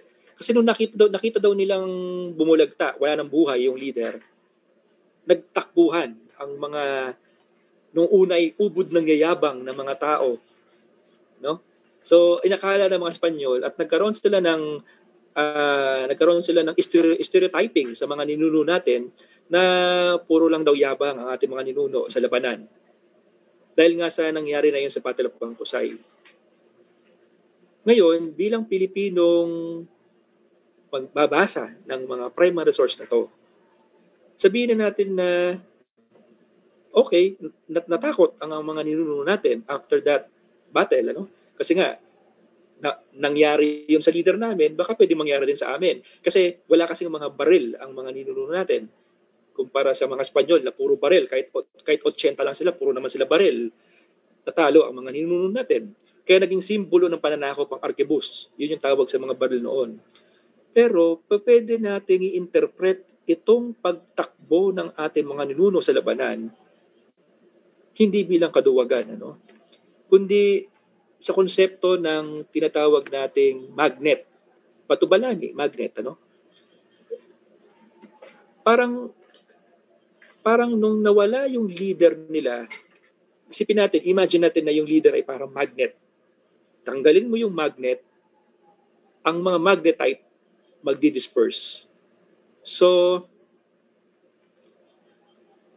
yung root word, yung dalawang word kasi ang bato at balani, ano? Bato, balani, na magnet, alam natin na magnet. Ang balani kasi ay sa tausog. Ang sabihin ng matapang, ano? Halaga, ang ibig sabihin ng balani. At ang balani ay kasing cognate din ng salitang bayani ng mga Tagalog at Kapampangan. Na ibig sabihin ay matapang. Kahit din sa mga Cebuano, ito rin ay matapang sa Ilocano, Bicol, Pangasinan, Sambal, Tagalog. Kamag-anak din ito ng salitang barani, no? Ng Maguindanao, bravery din. Berani, ng Malay na walang takot. Bahani, leader para sa mga Kadazan, isa sa mga pangkat etniko sa Indonesia. Baani, Timugon, warrior, Wani, sa Javanese ay brave. Bagani, Bagobo, para sa mga ito titulo ng mga dato, itong Bagani sa mga Bagobo. So tingnan nyo, magkakamag-anak ang mga salitang ito, pero iisa ang gustong iparating na ang Bagani, ang Balani, Berani, Bagani, Bahani ay nagpapakita ng katapangan at leadership. So, hindi kaya ganun din yung tingin ng ating mga ninuno sa kanilang mga leader na kapag ang leader ay nawala, magulo ang komunidad. Maliligaw ang mga tao kapag walang leader. Dahil noon, leader ka dahil mandirigma ka, leader ka dahil ikaw ay laging nauuna. Kaya kung makikita natin yung labanan sa Bangkusay, ito naman yung matututunan natin sa labanan sa Bangkusay. Expose yung leader nila na walang pangalan. At dahil expose siya, sumusunod sa kanya ang mga tao, Nasa unahan siya Yun ang nasa account yung kanyang barko, yung kanyang karakoa, nasa unahan, nasa forefront ng lahat ng mga barko. Kaya siya ang sasalo sa mga bala. At binabagit ni Legazpi na itong leader na to, ubod ng yabang, sumusunod din sa kayabangan yung mga kasamahan niya. And then, noong tinatangka ni Legazpi, in fairness to Legazpi, gusto niyang gawing kaibigan itong leader na to. Kamukha ni Raha Soliman, matanda, at ng mga Raha sa Cebu, sa Visayas. Pero ayaw talagang magpailalim nitong leader na to. Kaya ang ginawa ni Legazpi, nagpadala siya ng emissary before the battle, nakipag-usap, baka po pwede pag-usapan natin yan, binigyan siya ng binribe siya ng okay, pwede kang magkaroon ng freedom to trade, kung ano-ano, binigyan ng regalo, na insulto itong leader na to. Ang ginawa niya, kinuha niya yung kanyang itak o espada, itinutok, dinuro-duro ang mga Espanyol na pinadala ni Legazpi at sinabi niya, according to Conquistas de las Islas Filipinas, San Agustin, and I quote, hatiin nawa ng araw ang aking katawan sa dalawa at ikahiya na ako ng lahat ng babae sa oras na maging kaibigan niyo ako. Yun ang sinabi nitong matapang na to na commander from Macabebe. So, nung nawala yung leader sa paningin ng mga mandirigma niya, parang nawalan ng power, ng hina, pinanghinaan ng loob yung mga mandirigma niya. So, doon natin pwedeng makita yung isang katangian ng leader noon na meron tayo. Na siya ang nagbibigay ng dangal, nagbibigay ng lakas ng loob sa mga nasasakupan niya. Na sana, ganun din sana ang maging leadership style ng ating mga Pilipino, kahit saan, na hindi ka lang susundin dahil ikaw ay may titulo o ikaw ay otoridad. Susundin ka nila dahil sa iyo nang gagaling ang lakas ng loob para lumaban, para kumilos. So, ito yung pang-ending ko na kaalaman pagdating dito sa labanan sa Bangkusay na kapag walang leader, maliligaw ang komunidad. At katumbas din yun ng kung walang bayani, kung walang magpapakabayani sa isang komunidad, walang kikilos, walang gagalaw, lahat ay tahimik. So, buhay ang bayan kung meron kang bayani at leader. So, yan yung pwede nating mahalaw na karunungan mula sa labanan sa Bangkusay. Gusto kong tapusin ito sa aking quote na kaming mga nasa history ay nabubuhay sa mga detalye. Pero hindi lang detalye ang gusto naming itawid sa ating mga mambabansa at mga kababayan, kundi pati ang mensahe ng mga detalyeng ito. So hindi kami nag-i-interpret, gusto lang namin mag-interpret. Gusto namin meron tayong makuha mula sa mga primary sources na ito. Na something na makakapagpabago sa ating buhay, nakakadagdag hindi lamang sa ating kaalaman, kundi mabigyan tayo ng dangal, dignidad, or ma-inspire tayo na gumawa ng magagandang bagay pa, tulad ng mga magagandang example ng mga nauna sa atin.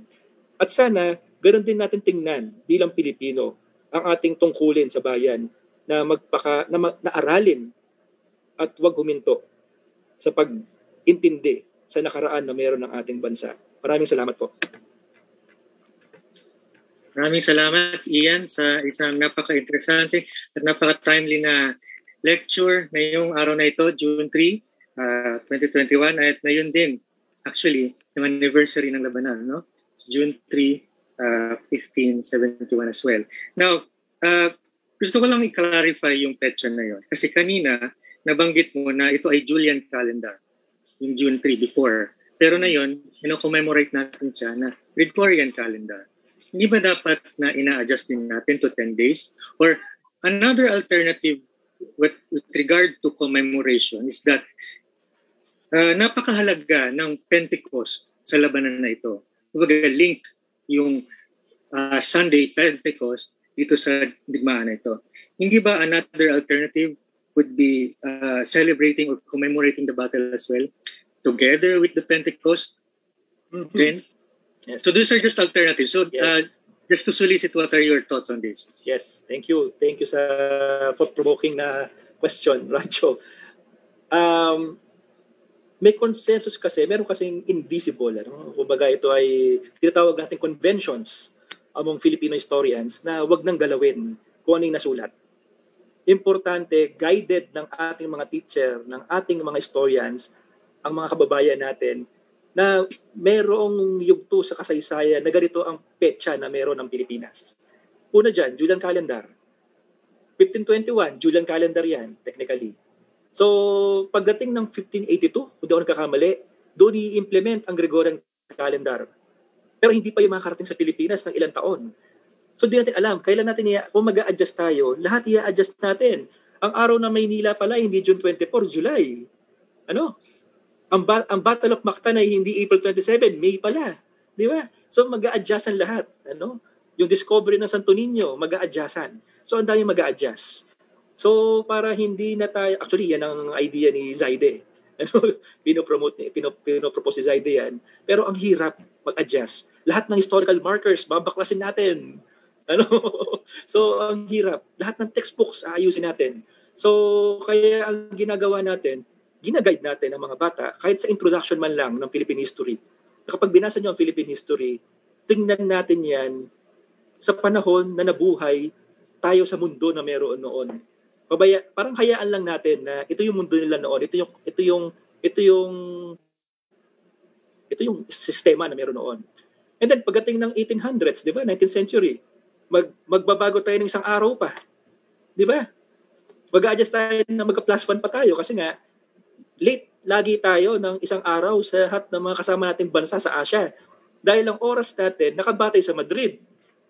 Ang dateline natin ay hindi ka-dateline ng Asia, ng Singapore, Thailand, ng Beijing, ng Malaysia. So, pagdating ni Claveria, 1840s yata, kung di nagkakamali. In-adjust natin ng isang araw. Hindi tayo nag-celebrate ng December 31 something. Lumagtaw tayo isang araw. So, ito yung mga dapat nating ipaintindi sa ating mga kababayan na may mga ganitong pangyayari na ito yung mundo na meron sila. So, para sa akin, sumusubscribe ako doon sa conventions ng mga historians na wag nang galawin yung mga yan. Dahil napaka-komplikadong galawin. Ano? Okay. Maraming salamat. Kanina nabanggit mo yung napakadaming textual references and sources. Meron kayang mga natitirang mga oral traditions na relevant dito sa labanan na ito na nag-survive to this day? Well, when we say oral tradition kasi, kailangan ito ay sabihin natin kahit paano may documented, folklorically. Meron kasi yung folkloric studies, ibang siyensya yung folkloric studies. Sa Pampanga kasi, sinasabi nila na Tariq Soliman ang pangalan ni itong leader na matay na to. And then folklorically, binabanggit nila Raha Soliman daw ang pangalan ng leader na Makabebe. Pero yun nga, okay, yun ang minanang tradisyon. Pero at the end of the day, kailangan natin ipaintindi sa ating mga kababayan na ang history ay hindi lahat ng tungkol sa past ay history. Ang history kasi ay nabe-verify mo na talagang nangyari yan. So yung sabihin natin na may sense na Suliman, yun ang dapat natin tanungin. Bakit niyayakap ng mga Kapampangan si Suliman? Di ba? Hindi nga kaya Suliman talaga ang pangalan niya. Di ba? Pero yun nga, makikita natin sa pag-aaral ni Dr. Vic Torres na yung mito na yon ay nanggaling kay Pedro Paterno. Siya yung nagkalat nung idea na Tariq Suliman ang pangalan. Kahit noong 1934, nung tinayo yung monumento na yon for the first time, 1934, hindi rin nagbigay ng pangalan yung mga taga-Makabebe. Hindi rin nila in-insist kung meron mga nagpe-prevail na folkloric idea, information. Maganda yung sa Bulacan. Binigyan nila ng pangalan yung kakampi ni Suliman from Hagonoy. Magat Salamat. Although sa mga primary source, hindi binabanggit si Magat Salamat. Walang primary source na nagbabanggit na si Magat Salamat ay leader ng mga taga-Hagonoy sa Battle of Bangkusay. Pero, pag binalikan natin yung mga primary source, may binabanggit doon na mayroong isang anak sila Kandula na sumama sa labanan sa Bangkusay. Tinatawad siya ni Legazpi kasi nga anak siya nila Kandula. Pero pag tinignan mo yung genealogy nila Kandula, isa sa mga anak nila Kandula ay si Magat Salamat. Hindi nga kaya si Magat Salamat talaga yung anak nila Kandulang sumama sa labanan sa Bangkusay. And 20 years after, I think several years after, magkakaroon ng tinatawag na sabuatan sa Tondo, the Tondo Conspiracy. At ang leader ng Tondo Conspiracy ay si Magat Salamat. Hindi kaya hihintay ni Magat Salamat yung panahon na maghihiganti siya sa nangyari sa Bangkusay. Magkakakonekta itong mga bagay na to na napakagandang pag-usapan ngayong 450th anniversary ng Araw ng Maynila. Sa ating mga Facebook viewers, ini-encourage po namin kayong magtanong kung meron kayong mga katanungan. Maaari lamang na i-type ang inyong mga tanong sa comment section below, sa baba ng inyong ng Facebook Live. And then, pwede po namin siya basahin on air para masagot ng ating guest speaker. Meron pong katanungan ito si Mr. Mike Jan, galing Facebook. May dalawang tanong po ako. So may dalawang tanong si Mike. Bukod po sa primary and secondary sources, meron po bang nagawang archaeological digging sa lugar? At pangalawa, sea battle lang po ba ang nangyari o meron din po bang labanan sa lupa? Labanan sa lupa, wala. Dahil ito ay purely sa dagat. Sa dagat. Pero inatake ng mga Bisaya, ng mga kakamping Bisaya, yung mga nagtakbuhan sa lupa. So binanggit doon, nakarating pa ang mga paghahabol sa gubat, sa bundok. Ini-imagine ko, sana bundok sa Maynila. Pero kapag binalikan mo yung mga sources, ito kaya pala Loma, ang tawag sa La Loma, yung Sampaloc area, yan pala ay mabundok na area na yan at gubat pala yan dati. So possibly nakarating hanggang sa Sampaloc, sa Quezon City, etc. Yan ay mga loma mga hills, So nagtakbuhan at all night daw naghahabulan sa gubat ang mga Bisaya para lang i-slaughter yung mga Kapampangan sa taga Bulacan na lumaban sa Bangkusay noong June 3. And then ano uling unang tanong? Kung ano pang mga yung archaeological, Iyan ang hindi ko ma-confirm kung meron. Pero sana meron, kasi hindi kaya sa ilalim ng Manila Bay may mga Karakoa. Di ba? Possibly, di natin alam. O may mga lantaka sa ilalim ng dagat. Dahil mukhang napaka-active ng Manila Bay sa bilang lunsaran ng mga naval activities nung pre-colonial period. Because 1570, papunta ang mga Kastila for the first time sa Luzon, nag-warning ang mga taga Mindoro kila Martin de Goiti. Huwag kayong pupunta sa Manila Bay dahil ang mga tao doon ay may mga malalaking bangka at pampasabog.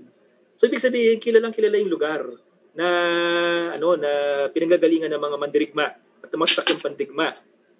And then babalikan pa natin, several years after the Magellan Elcano Expedition, 1521 yun, or before 1521 pala, I think 1511, may mga warriors from Luzon na sumama sa pagpapabagsak ng Ottoman Empire sa mga Portuguese sa Malacca.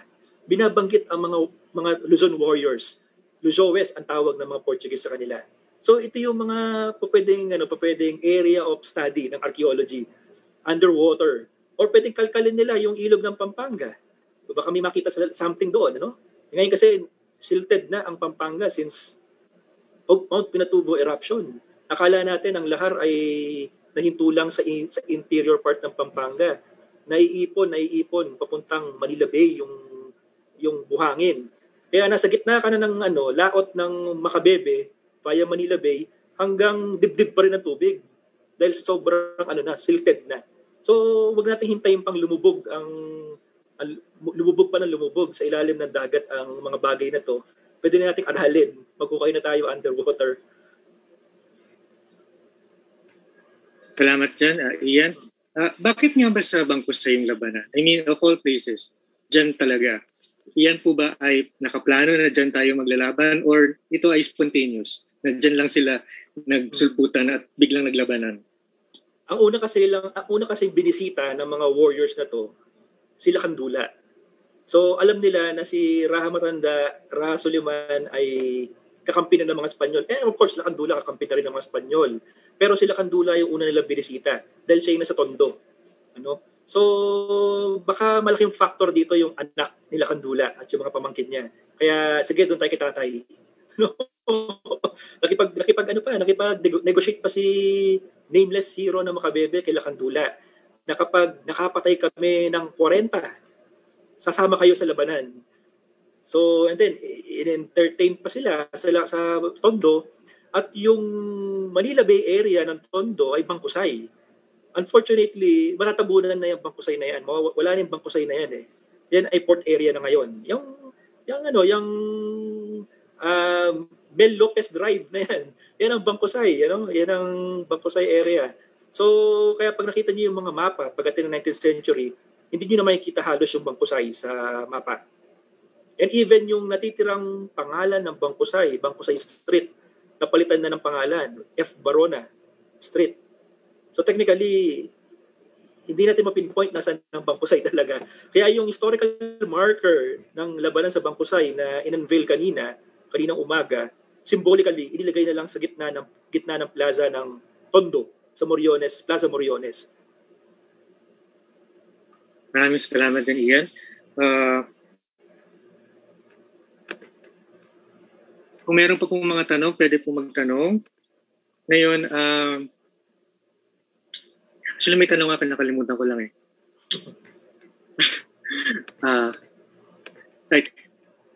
Considering na si San Agustin, si Gaspar de San Agustin was the fountain from where succeeding materials were written, were sourced.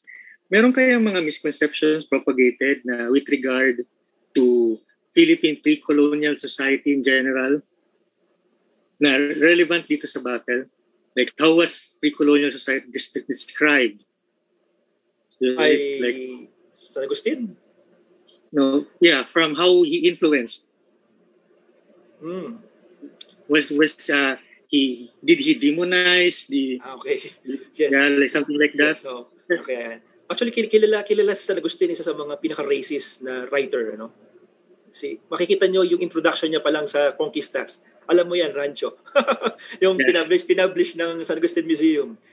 Introduction pa lang niya, chapter 1 pa lang. Manlulumo ka sa mga ninuno mo na dumating sila rito para isalba ang ating mga ninuno sa mga demonyo. As in, masyasyak ka.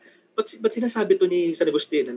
Pero tandaan natin na ang pinanggagalingan ni San Agustin ay from the point of view of a conqueror. Kaya nga, di ba, Conquistas de las Islas Filipinas, ang pagsakop sa kapuluang Pilipinas. Yun ang title ng libro niya.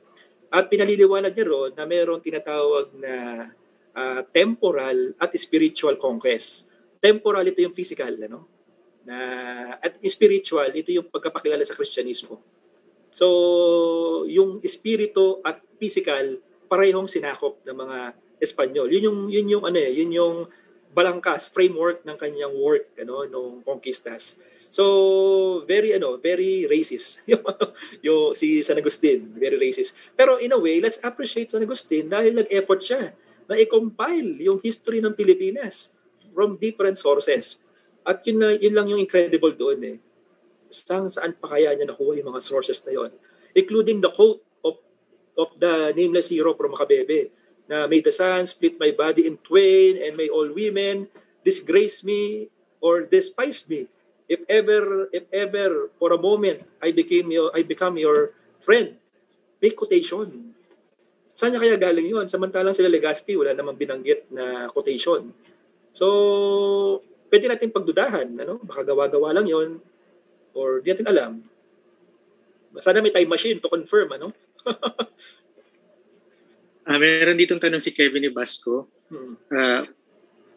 He's from PUP Manila. So gusto lang niya tanongin kung una-una, meron bang descendants sila Lacandula?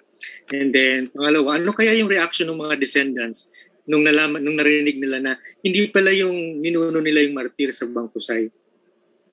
Well, di natin alam sino pa yung mga descendants ni Rahal Suleman, Pero Lacandula kasi, meron kasi siyang naiwang testament, Last will and testament. So, kinumpile niya ng National Archives. There are 4 volumes of testaments ng mga kamag-anak niya. Kasi kinumpile ito noong 1660s after the Maniago Revolt of Pampanga. Kasi yung panahon na to, ni-restore yung privileges ng mga descendants nila Lacandula, Suleman, Matanda, na exempted sila sa buwis, yung kanilang mga apelido, ipe-preserve, yung kanilang role sa society, mape-preserve, in-restore nung after the Maniago Revolt, kasi mga kamag-anak, mga apo ni Lacandula ang nagpacify sa Pampanga noong Maniago Revolt. So, na-compile yan sa National Archives at pwede nyo matunton yung mga descendants nila. At isang pinakamagandang source dyan, hanapin nyo sa JSTOR, hindi ko alam kung accessible to, kung meron kayo access sa JSTOR, the Royal House of Lacandula. Hanapin nyo yun by Dr. Luciano Santiago. Isa sa mga nag-aral talaga. Tagang talaga niya, tawag ito. In-assess niya talaga yung mga Lacandula testaments. At kung sino man ito mga kilalang descendants sa Lacandula, wag na kayong mag-isip pa ng malayo. Pumunta kayo sa Pampanga at Bulacan. Isa yan sa mga probinsyang preserve ang apelido from the Claveria Decree na magpalit ng mga apelido. Kaya nandiyan sa Pampanga, ang dami. Gat Bonton, Gat Salyan, Gat Maitan, Soliman, Gat Dula, Malyari, Makapagal, Manansala, Pamintuan, Panganiban, Katakutan, ang daming apelido na pinreserve dahil nga magki-claim sila. So hindi sila in-exempt sila sa Claveria Decree. So ayun yung mga descendants. Gloria Macapagal Arroyo. Yan, ang mga Macapagal ay direct descendant siya ni Lacandula. Through Don Juan Macapagal. Ito yung apo ni Lacandula na nag-pacify sa Pampanga noong Maniago Revolt.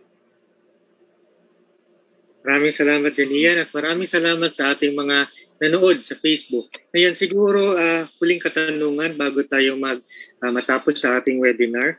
Ano kaya yung iyong mensahe para sa mga kabataan na nais mag-pursue ng isang career in history? Considering that you are already an experienced researcher in history, so ano yung magiging message mo sa kanila, sa ating mga youthful na mga or kaya kung hindi man sa mga kabataan, yung kahit mga may edad na at gustong mag-start pa lang sa history. Ano yung mas mensahe? Ako simple lang yung pwede kong sabihin dyan dahil dyan din ako nagsimula. Dahil ako, di ko inisip na pupunta ako sa disiplina ng history. Dahil talagang nung high school ako gusto ko maging chemist. Naligaw lang ako sa history at minahal ko na history. Buksan lang lagi natin yung ating puso sa kaisip na papasukin yung mga bagay na tungkol sa ating bansa. Doon ako nagsimula na nung first year ko nung college, ang sabi ko, mag-shift ako. Dahil ito lang yung available na course na meron noon. BS Ed, Araling Panlipunan, Bulacan State University 2006. Pero my God, ang dami ko palang di alam sa Philippine history kaya tinuloy-tuloy ko na. So yun nga, panatiliin nyo lang na bukas ang inyong isip at puso na tumanggap ng mga magagandang bagay at iba't ibang mga impormasyon tungkol sa ating nakaraan. Actually, simple lang ang formula para dyan. So, appreciation. Diyan nagsimula ang hilig at interest sa history. Appreciate nyo yung mga bagay na nasa paligid ninyo. at doon may ignite yung inyong interest at curiosity sa mga bagay na yan. And of course, wag lang tayong puro puso-puso lang. Kailangan mo magbasa. Dahil ang history ay pagbabasa yan. So lumalawak ang kaalaman mo, hindi dahil sa nanonood ka ng documentary, nandiyan ka sa forum, nandiyan ka sa FB group, magbasa. Kamukha ng ginagawa natin ngayon. At baka may maiambag tayo dahil ang kasaysayan ay pag-aambag ng kaalaman. At kung may dapat tayong itama sa mga sinabi ko, bukas na bukas ako tumanggap ng mga pagtatama. At ganoon din sana yung iba. So magbasa at be appreciative. Maraming salamat for that. Alec, pwede ba natin i-share yung ating mga susunod na mga webinars sa ating series? So ito pong first webinar natin, yung first episode ng ating Araw Maynila web series. So ito lang po yung first. So meron po tayong mga succeeding na webinars. So meron po total of 5 na webinars sa ating series ng Araw ng Maynila.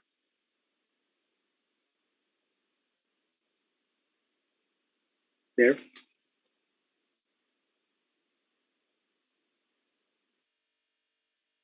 So yung next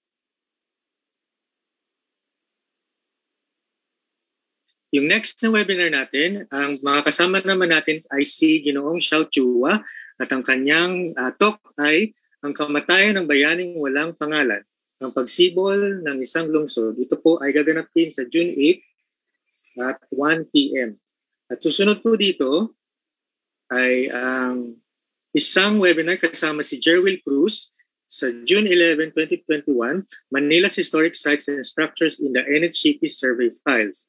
Then yung pang-apat,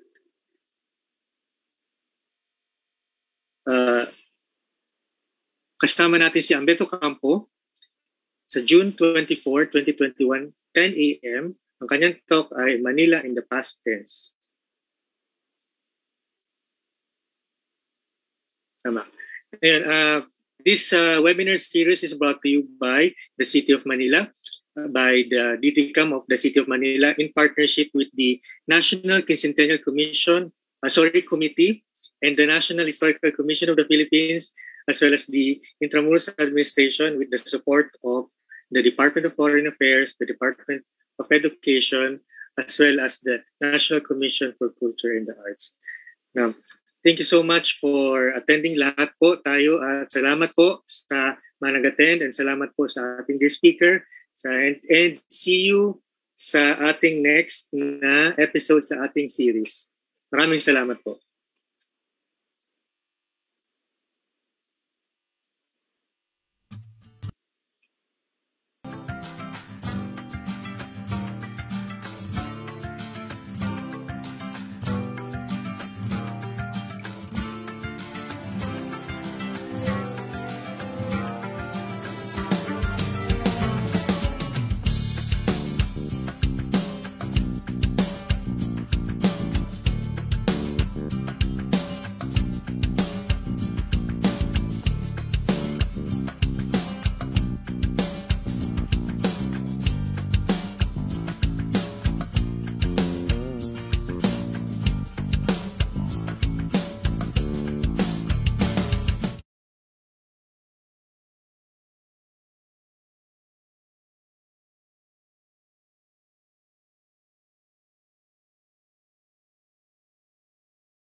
panahon